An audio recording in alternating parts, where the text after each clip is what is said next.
둘 다 이제 가을에 신랑이 있는데 그 아내가 절대 얘기하지 말라고 그러는데 얘네들이 이제 악기를 하잖아요. 그래서 각 주마다 악기를 잘하는 애들끼리 또 모여서 또 선발을 하거든요. 지난 봄에 얘네 둘이 거기에 들어갔어요. 똑같은 악기를 몇 명 모이죠. 그래서 그런 아이들이 또 각 주에서 몇 명을 또 추려서 경합해가지고 전국대회를 제가 11월 달에 지난주에 얘네 둘이 했잖아요. 아이고 얘네들이 그래서 이렇게 열심히 잘 쓰는데 우리 어린아이들을 위해서 계속 기도해 주시면 감사하겠습니다. 얘기하지 말아야 했는데 집에 더 듣는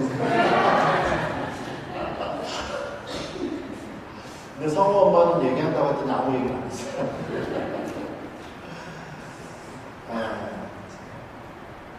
우리가 사람들이 이제 나이가 들어가면서 아무래도 은퇴 이후의 삶을 생각하고 또 그러다 보면 적금이 얼마 됐나 이렇게 생각을 하거죠.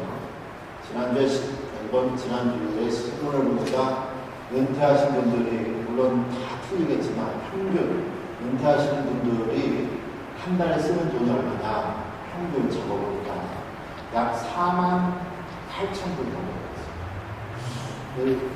그게 그렇게 많이 필요할까 생각도 해봤지만 하여튼 미국에서 은퇴하신 분들이 평균 한 48,000불이 필요하고 그 중에 약 한 3,000불 정도를 중서부가 미국 정부에서 최고로 많이 하는데 헌금을 기부활동을 약 3,000불 정도를 이제 쓴다 이런 얘기가 신문에 제가 읽어봤습니다.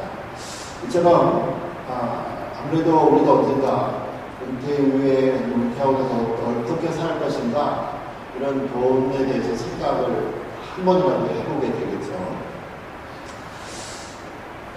하루라도 젊을 때 돈을 모아야 될 것 같고 하루라도 젊을 때 저축을 해야 할 것 같습니다. 오늘 우리가 성경을 읽었는데 거기에도 야곱에 대해서 야곱의 이제 자기의 노후에 대해서 생각하는 것 같은 느낌의 일들을 우리가 오늘 읽었습니다. 오늘 보면 창세기 30장 25절에 보니까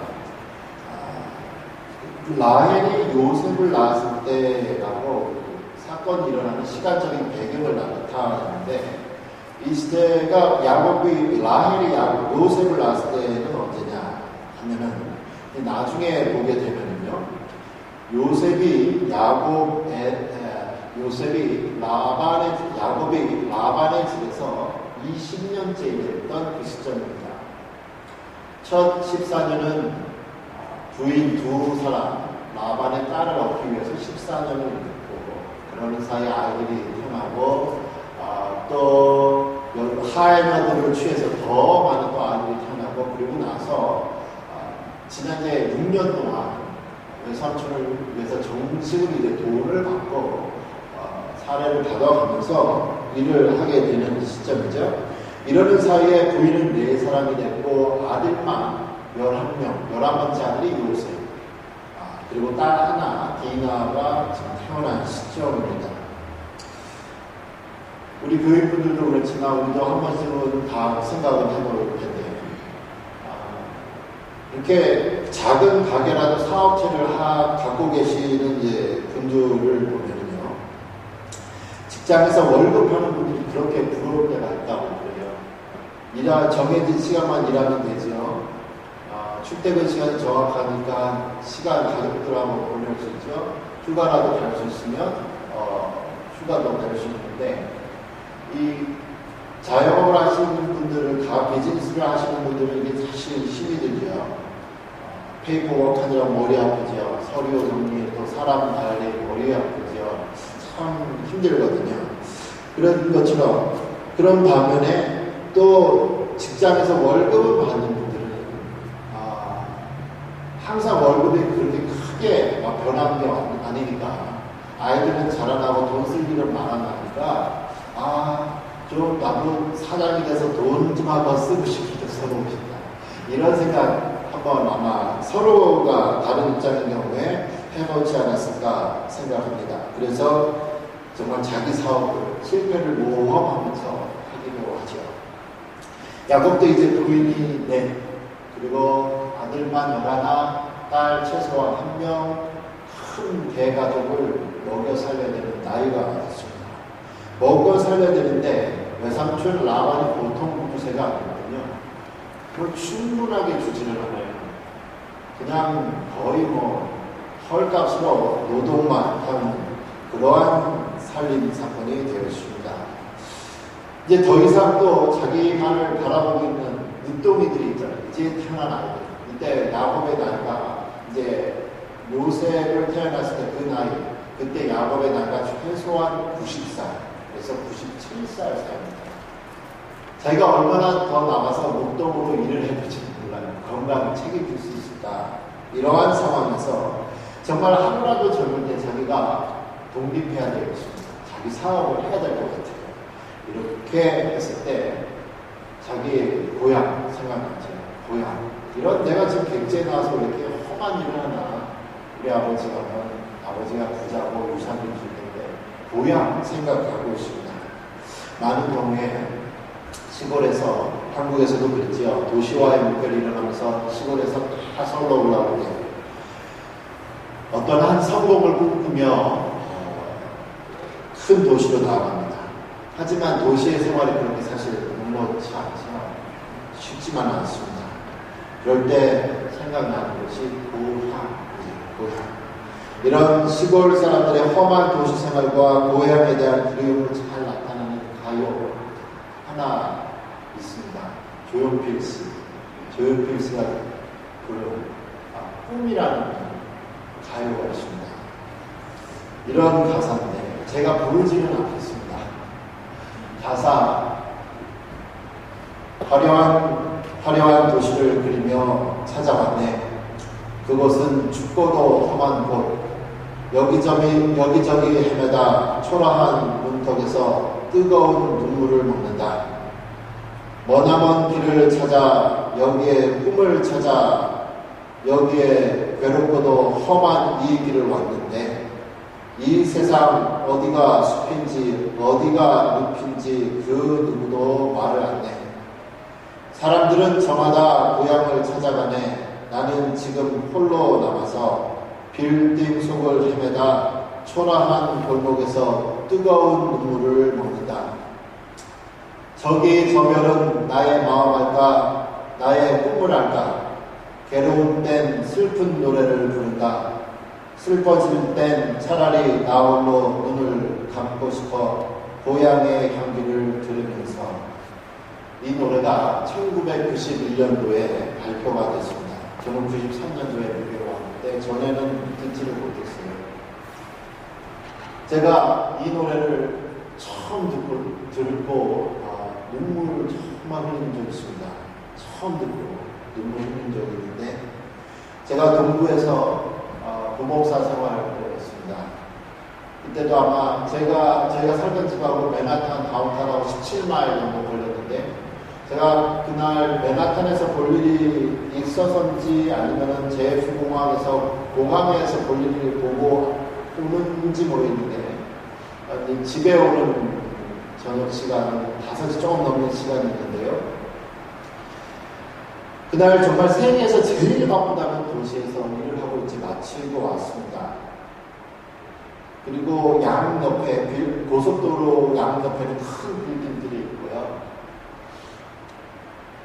저는 그때 이제 아이들도 어렸고 혼자 고속도로를 달리고 있는데 동부에서는 이제 아침인가 하루 거의 24시간 한국 방송이 나오니까 라디오가 심심해서 라디오를 딱 틀었는데 이 노래가 나오는 거예요. 가사 하나하나. 그러면서 나는 지금 왜 미국에 있지? 한국에 부모님, 동생, 누나 다 있고 미국에 나, 딸랑, 여동생, 볼티모어 하나 있는데 내가 지금 미국에서 뭐 하는 건가? 이런 생각. 그리고 또 가뜩이나 좀 늦은 가을이 나가서 5시 좀 넘어서 저녁 노을 다 지고 있죠. 참 서러워서 지금 뭐 하고 있냐 이 도시에서. 다음에 나가있어요. 그러면서 가족들 보고 싶어서 그랬는지 제가 이 가사 들으면서 눈물을 흘린 적이 있습니다. 그때 아마 미국에 온 지 15년 좀 넘은 것 같았는데, 오늘 본문에서 야곱이 정말 20년 동안 정신없이 일했습니다. 살다가 힘든 상황에서 지금 생각나는 것이 고향. 많은 사람들이 도시의 사업에 실패하고 피하고 싶은 것, 돌아가고 싶은 것, 고향입니다. 유학생이나 이민자에 살면서 한계를 느끼고 정말 쉬고 싶을 때 고향이라는 단어가 생각나죠. 우리 그리스도인들 역시도 이 땅에 살지만 우리가 돌아갈 고향은 대한민국 아니고요, 하늘나라입니다. 아버지가 계시고 하늘아버지가 계시고 하나님이 계시고 그 하늘나라, 그것이 우리의 고향이죠. 오늘도 우리 예수님은 이 땅의 삶에서 지친 여러분에게 내게 와서 쉬라고 말씀을 하시고 계십니다. 지치고 힘든 영혼, 그 영혼에게 예수님이 쉬라고 하십니다. 오늘도 예수님 품 안에서, 고향의 품과 같은 예수님 품 안에서, 하나님 품 안에서 여러분이 안식을 얻기를 소원합니다. 이렇게 야곱이 외삼촌에게 나 떠날 겁니다 라고 얘기를 하니까 라반이 외삼촌이 비상이 걸렸어요. 이거 거의 정말 조금과 같이 헐값에 쓰는 말인데, 야곱이 간다고 하니까 깜짝 놀랐죠. 더구나 야곱 때문에 자기도 사업이 번성한 걸 알았습니다. 야곱의 하나님이, 야곱에게 복을 주신 하나님이 자기에게 복을 주셔서 목축업이 번성한 걸 알았어요. 그래서 야곱을 놓치면 헐값도 놓치고 그 복도 달아날 것을 알아서 흥정을 했습니다. 잡아놓고 싶은 거죠. 네가 원하는 대로 임금 협상하자. 그러면 내가 한번 생각해 보겠다 하면서 임금 협상을 하는데 저를 기회해줘요. 사실 야곱이 자기의 몸값을 확 올릴 수 있었습니다. 그런데 야곱이 32절에 이렇게 이야기합니다. 오늘 내가 외삼촌의 양떼에 두루 다니며 그 양 중에 아롱진 것과 정 있는 것과 검은 것을 가려내며 또 염소 중에 정 있는 것과 아롱진 것을 가려내니 이 같은 것이 내 품삯이 되리라. 여러분, 양 그리고 염소 색깔 대부분이 하얘요. 그죠? 하얗습니다. 검정색이나 무슨 점박이 있는 양이나 염소 정말 희귀하죠. 그런데 야곱이 지금 뭐냐고 그러냐면 점박이 그리고 검정색의 양이나 염소를 내 월급으로 품값으로 받겠습니다 라고 말을 하죠. 이 이야기를 듣고서 35절과 36절에 보면 라반이 아들들을 시켜서 이미 자기 양떼 중에서 이런 검정색 그리고 점박이 있는 것들은 다 추스려서 가져가 버렸어요. 야곱이 가지고 있는 건 하얀색밖에 없어요. 하얀색 양밖에 없는데 거기서 점박이 있는 검정색 양이나 염소가 나올 확률이 정말 적습니다. 바보 같은 이 계약 조건을 왜 야곱이 했냐 이거예요. 야곱이 보통 똑똑하고 영악한 사람이 아니죠. 교활한 사람이 아닌 걸 알고 있습니다. 아버지와 형을 속여서 장자권을 뺏은 사람이에요. 그처럼 똑똑하고 영약한 사람이고요.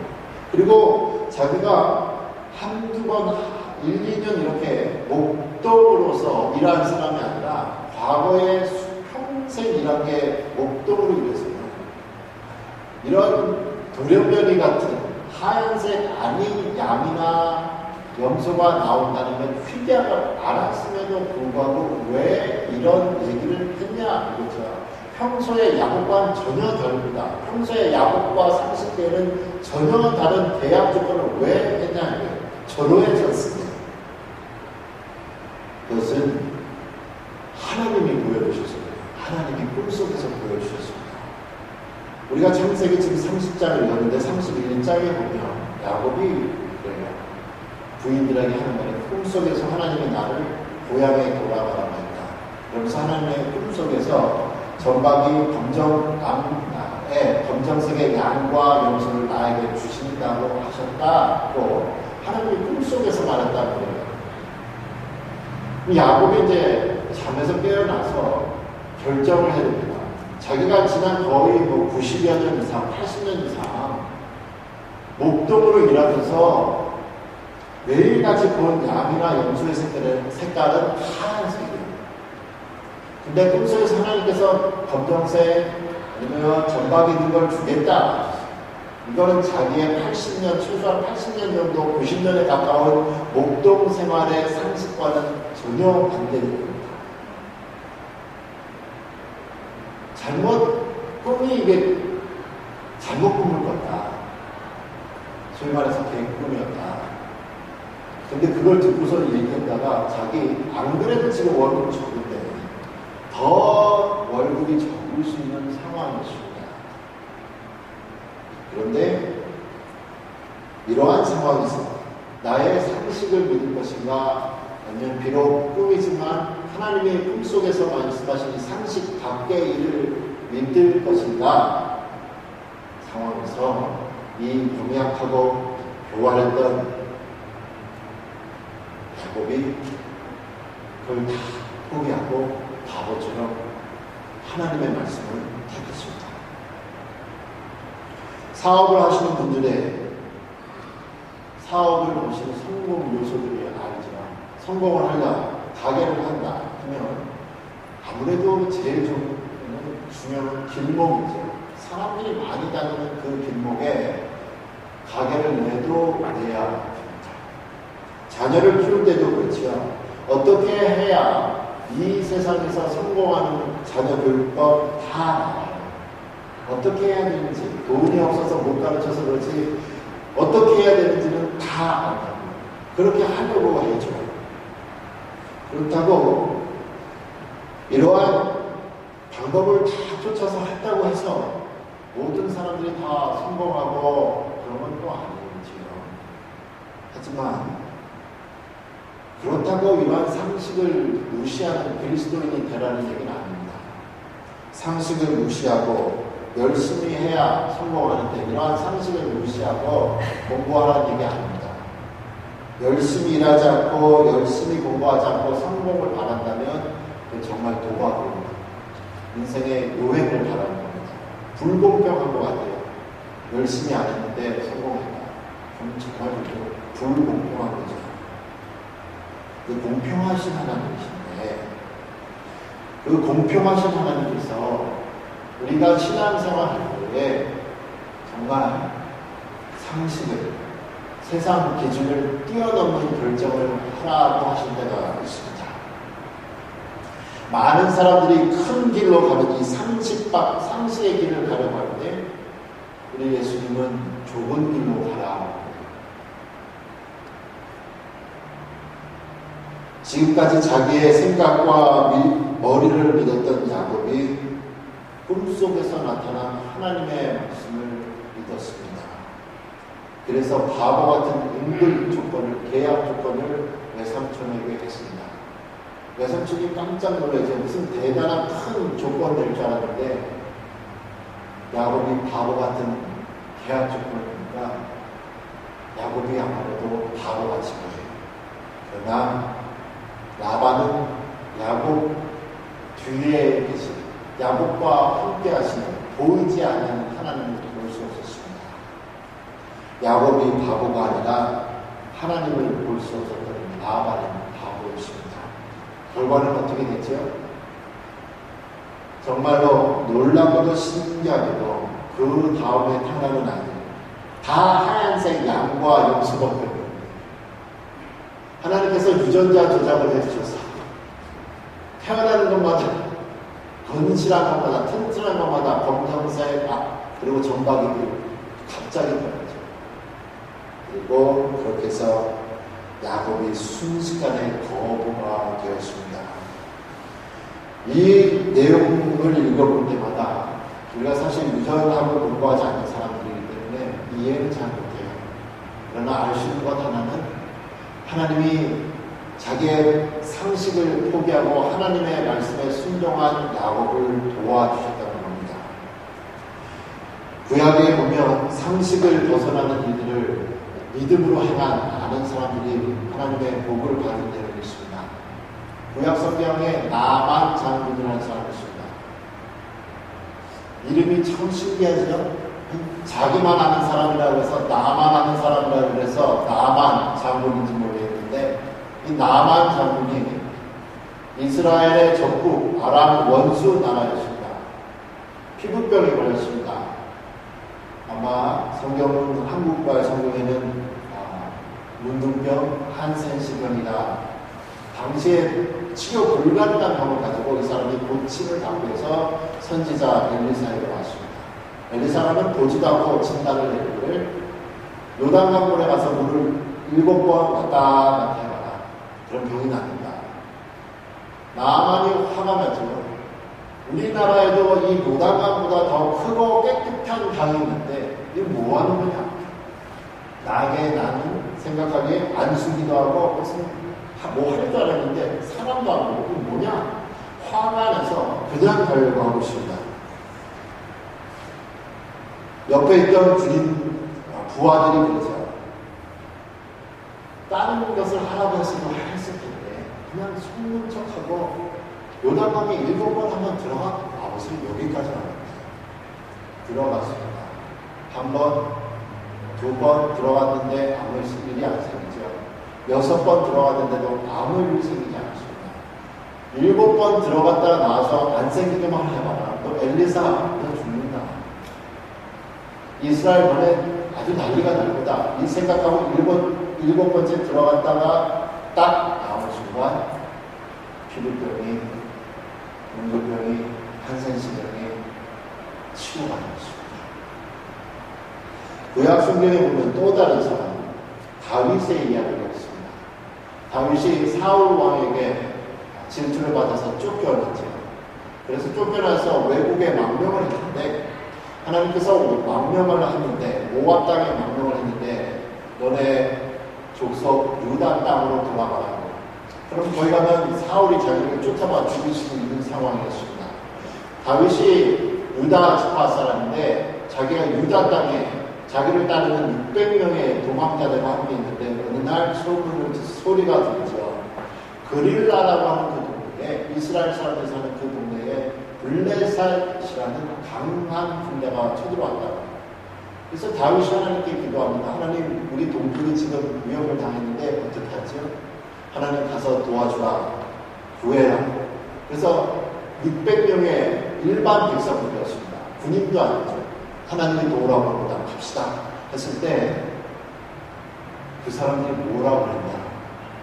이렇게 상식선으로 이야기하고 있습니다. 다윗의 사람들이 그에게 이르되 보소서 우리가 유다에 있기도 두렵거든. 사울이 와서 우리를 잡으려고 하는데 두렵거든. 하물며 그릴라에 가서 블레셋 사람들의 군대를 치는 일이니까 뭐예요? 내가 지금 다음 돌 형편이 아니라는 얘기예요. 내 코가 지금 석자인데 다른 사람은 어떻게 동자했냐? 상식적으로 맞는 말이죠. 그래서 다윗이 하나님께 다시 기도했습니다. 하나님 정말 가야 될까요? 하나님이 가라. 상식 밖에 내 코도 지금 석자인데 내 일도 급한데 내 아이도 먹이기 그 믿음 가지고 군인 사람 죽여보지도 병원에 있는 이 일반 백성이 때문에 나와서 강력한 블레셋 군대와 싸워서 이깁니다. 순종을 했다는 거죠. 예수님께서 제자들을 부르셨을 때도 그랬습니다. 베드로를 부르셨을 때 그랬죠. 베드로가 밤이 새도록 고기 낚시를 했습니다. 그물 던졌는데 하나도 못 던졌어요. 이제 낮이 됐습니다. 낮에는 물고기들이 이제 깊은 데 가서 낮잠 자고 밤에 활동하는데 예수님이 대낮에 나오셔서 베드로에게 그러죠. 이 오른편에 그물을 오른쪽 깊은 곳에 던지라 상식에 맞지 않습니다. 이 나사렛 지역, 이 갈릴리 호수에서 평생 어부로 장교가 긁은 베드로의 상식으로는 맞지가 않아요. 밤에 낚시하는 거고요. 지금 깊은 데서 다 물고기들이 잠자는 시간이에요. 그런데 베드로가 주의 말씀에 의지하겠습니다. 던지겠습니다. 던지고 올렸더니 그물이 찢어질 것 같다. 성경은 말씀합니다. 너무 많은 물고기가 잡혀있죠. 이 세상 정말 빨리빨리 발전하고 있습니다. 컴퓨터를 이용한 인공지능이 정말로 빨리 발전하는 걸 우리 얼마 전에도 보았습니다. 컴퓨터가 사람보다 더 똑똑한 것 같습니다. 이제 마치 성경은 박물관에라도 전시해둬야 할 것처럼 가치관이 너무나 다른 세상을 우리는 살아가고 있습니다. 이제는 성경의 원리나 하나님의 말씀이 아니라 이성과 세상의 가치관, 원리가 삶의 인정을 주는 그러한 삶을 살아가고 있습니다. 세상은 돈을 모아서 행복한 사람을 살라고 우리에게 이야기하죠. 부지런히 일해서 돈 벌라고 말합니다. 그런데 성경은 부지런히 일해서 돈 벌어서 너 자신만 위해서가 아니라 이웃과 가난한 사람들과 함께 나눠 쓰라고 이야기를 하고 싶다. 그게 어떻게 해석하고 하나님은 나눠주라. 토요일 날도 제가 교회 잠깐 낮에 오려고 했는데 버스 정류장 앞에 우리 교회 가끔 와서 정말 봉사하는 분이십니다. 제가 정말 그분 쓸 때 교회에서 일할 때마다 홈리스라고 정말 제가 좀 무시하는 마음으로 헐값에 일 1시간, 2시간 해도 제가 5불 정도 이 홈리스가 5불이거든요. 근데 이분이 전기공인데 우리가 정말 전기공 바깥에서 쓰면 100불, 200불 순간 나가는데 이분이 큰일에도 제가 20불 정도 줬던 거예요. 딱 봤는데 그날 어저께 토요일날 금요일날 너무너무 미안했습니다. 제 값을 주는 일을 시켰어요. 그래서 주머니에 제가 20불 있어서 그 아저씨가 돈 달래지도 않았는데 20불 딱 그렇죠. 차 필요하지도 않는데 어디 라이드 필요하십니까? 내가 또 에어컨 키워가지고 아저씨 그래서 20불 주면 고맙다고 해야 될 거 아니에요. 고맙다는 얘기를 탁 받더니 주머니에 빡 집어넣었어요. 그래서 더 화가 날 뻔했지만 이분이 우리 교회를 위해서 정말 무상으로 할 거면 정말 뭐 천불씩 했을 텐데 그래서 다 드렸는데 우리가 갖고 있는 재물들 하나님은 성경을 말합니다. 나눠주라. 성경은 보물 창고를 하늘의 보물 창고를 두라고 말씀을 하고 있습니다. 하나님은 나의 이익만 챙기지 말고 다른 사람의 이익을 챙기라 말씀을 하고 계십니다. 바보 같은 짓, 바보 같은 짓. 지난주에 제가 책 안전연구소에 가서 아이들 인물 책 보았는데 버진 에어라인 나타났던 리차드 브랜슨이라는 기사. 그 다음에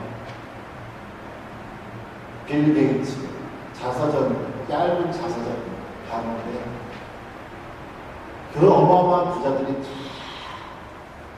어떻게 하면 돈 벌어가지고 사회와 국가에 가난한 나라에 줄까 이런 재단 만들어서 하지만 바보 같은 일을 하고 있습니다. 어쩌면 돈을 어떻게 쓰는 줄 알기 때문에 하나님께서 그 사람들에게 그렇게 큰 돈을 주는지도 모르겠어요. 이런 바보 같은 일들을 하고 있는데 하지만 오늘도 야곱을 도우셨던 하나님은 세상에 미련한 자들을 사용하셔서 이 세상의 똑똑한 사람들을 어리석게 하시고 계십니다. 야곱의 어려운 형편을 아시고 도우시는 하나님은 지금 오늘도 우리를 도와주시고 계시죠. 우리 하나님은 우리의 환난 때에 도움이 되십니다. 자만서의 말씀이 여호와의 이름은 견고한 망대라 의인은 그리로 달려가서 안전함을 얻느니라. 이 세상을 열심히 계획하고 성실히 살아가시는 사람 하나님을 기억해 주십시오. 여러분 주변에 가난하고 힘든 사람들을 기억해 주십시오. 하나님은 여러분을 도와주실 준비가 되어 있습니다. 바르게 벌고 바르게 쓰며 하나님 도와주실 준비가 되어 있습니다. 하나님을 찾으십시오. 하나님의 말씀에 순종하심으로 하나님의 의를 나타내는 귀한 여러분의 삶 되시기를 축복합니다. 살아계신 우리 하나님 아버지, 날마다